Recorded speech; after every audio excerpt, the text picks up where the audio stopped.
com você?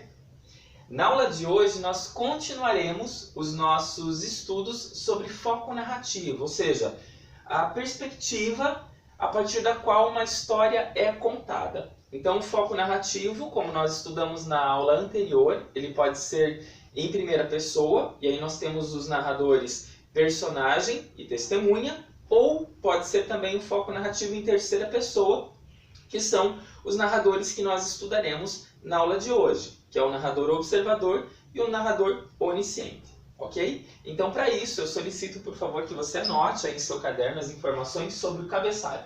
Nome da escola Terra Mater, a data da aula de hoje, quarta-feira, dia 17 de junho. Escreva também o conteúdo que nós estamos estudando, foco narrativo, e a habilidade que você está desenvolvendo, que é conhecer as diferentes perspectivas adotadas pelo narrador, foco narrativo, ao contar uma história. Então eu farei a explicação do conteúdo, você acompanhará comigo então a leitura de alguns trechos para identificar esses tipos de narradores, e eu deixarei uma atividade para que você realize. Combinados? Bom, o primeiro que nós vamos estudar então é o narrador observador. Então esse tipo de foco narrativo apresenta um texto narrado em terceira pessoa, né, falando sobre algo ou alguém. E é determinado por um narrador que conhece a história e por isso então recebe o nome de observador. Dentro dessa perspectiva, então, o narrador não participa da história e está fora dos fatos, ou seja, ele não é um dos personagens. O narrador observador é aquele que estrutura o discurso narrativo com voz em terceira pessoa e não participa ativamente de uma ação narrada. Então, esse tipo de narrador apenas expõe os eventos, né, observados por ele, mantendo o distanciamento e também a objetividade ao contar. Então, ele desconhece o íntimo das personagens, né, as motivações e o porquê dessas ações por eles praticadas. Então, nós faremos a leitura de um trecho que você recebeu ali. Então acompanhe comigo, por favor, essa leitura. Aquele foi um verão diferente, único. Um verão que começou antes da hora e que desde o princípio deixou estabelecido que se estenderia pelo tempo, atropelando calendários, previsões e memórias. A casa erguia-se branca no meio da encosta, rodeada de grandes amendoeiras. A encosta descia no rumo do mar, suave no princípio, abrupta no final. Na casa, a rotina estabeleceu-se com os primeiros dias de sol, quando a força do verão mostrou-se com toda a sua impertinência. Todos os dias, um pouco depois das 8 da manhã, o motorista saía no carro branco e ia até a aldeia, seguindo veloz pelos 4 quilômetros da estrada que corria pelas rochas beirando o mar. Voltava sempre às 9 trazendo pão, a correspondência que recolhia no correio e, algumas vezes, um pacote de laranjas. Quarta-feira era o dia em que a cozinheira ia com ele. Sentava-se no banco da frente, ao seu lado, e viajava em silêncio, suspirando e olhando o mar. Na volta, trazia 2 grandes sacolas de verduras e frutas e um peixe embrulhado em papel claro. Nesse dia, o automóvel branco demorava um pouco mais para voltar. A casa era silenciosa e tinha grandes janelões e 2 varandas enormes que se abriam para o mar. Então, perceba que a imparcialidade do narrador observador o coloca em nível de igualdade com nós leitores, né? Porque tanto o narrador observador quanto nós apenas observamos essa situação que é narrada, né, com uma visão externa, ou seja, nem nós leitores, nem o narrador conseguimos penetrar intimamente dentro dessa história. Então o enredo ele não é visto no seu todo, mas em apenas parte, ok? Então esse tipo de narrador, observado aqui nesse trecho lido, relata apenas os acontecimentos das ações dos personagens, né? E ele não está envolvido nessas ações. Então, por meio da narração em terceira pessoa, a cena vai sendo apresentada ao leitor, né, de modo detalhado, com informações sobre o tempo. Então nós percebemos aqui no que é narrado que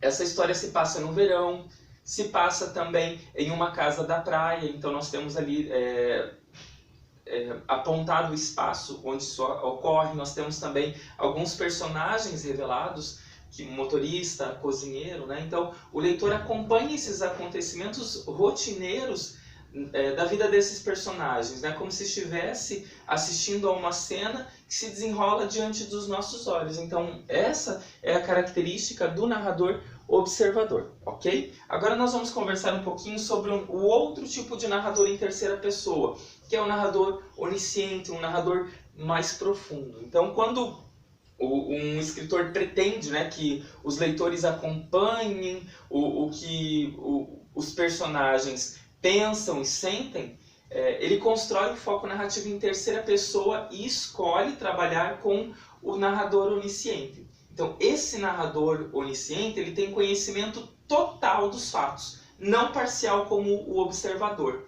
mas de um modo muito profundo. Então, ele acompanha todos os acontecimentos e penetra também no íntimo dessas personagens, revelando as suas motivações, os desejos e os sentimentos pessoais de cada um desses personagens. Para entender um pouquinho desse narrador onisciente, nós vamos fazer a leitura de um outro trecho que você tem ali, ok? Preste muita atenção aos trechos que eu destaquei nesse fragmento para que você possa entender por que ele é chamado de onisciente, ok? Sara respirava ruidosamente, em parte por causa do esforço físico, mas também por causa da irritação que estava sentindo. Não era porque o telefone estivesse interrompendo aquele primeiro momento de quietude, quando todo o movimento cessa. Era mais porque ela queria muito que não fosse Robin, seu agente, pois não só ainda não estava preparada para perdoá-lo, como ficava irritada por antecipação só de pensar que poderia ser ele do outro lado da linha. Quando ela alcançou o telefone, suas pernas tremiam e seu corpo ainda suava. Ao pegar o aparelho, o plástico morno e liso escorregou de sua mão molhada, caiu no chão e quicou contra a ponta do fio espiralado, girando no ar e batendo na cômoda. Quem quer que estivesse do outro lado da linha provavelmente imaginaria que ela tinha tirado o telefone contra a parede, de modo que não havia a menor possibilidade de parecer equilibrada e razoável agora.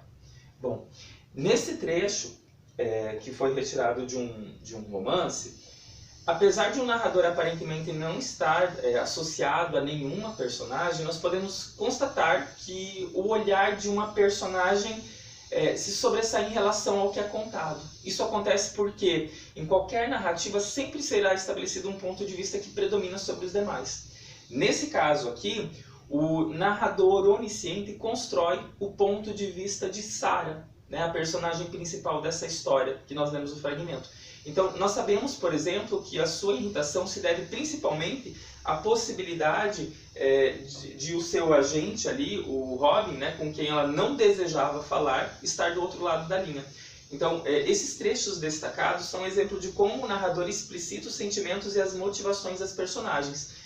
E perceba que essas emoções, esses sentimentos que a personagem carrega, não são apresentados pela personagem, mas sim por alguém que observa, que sonda e que conhece esse interior da personagem. Então, a esse tipo de narrador nós damos o nome de onisciente, ok? Bom, como atividade, eu gostaria que você realizasse, por favor, a leitura da sessão passo a passo, que está na página 8. Então, quero que você leia aquele fragmento que está lá e faça análise das alternativas que está ali. Logo abaixo você vai encontrar a resposta, mas para isso eu gostaria que você analisasse, né? Você vai poder perceber ali que a narrativa está em primeira pessoa e quais são essas características, ok? E também que você realize os exercícios da parada obrigatória, que começam ali na página 9 e vão até a página 10, ok? Então nós temos o texto ali, a criatura, e temos 3 questões sobre esse texto, ok?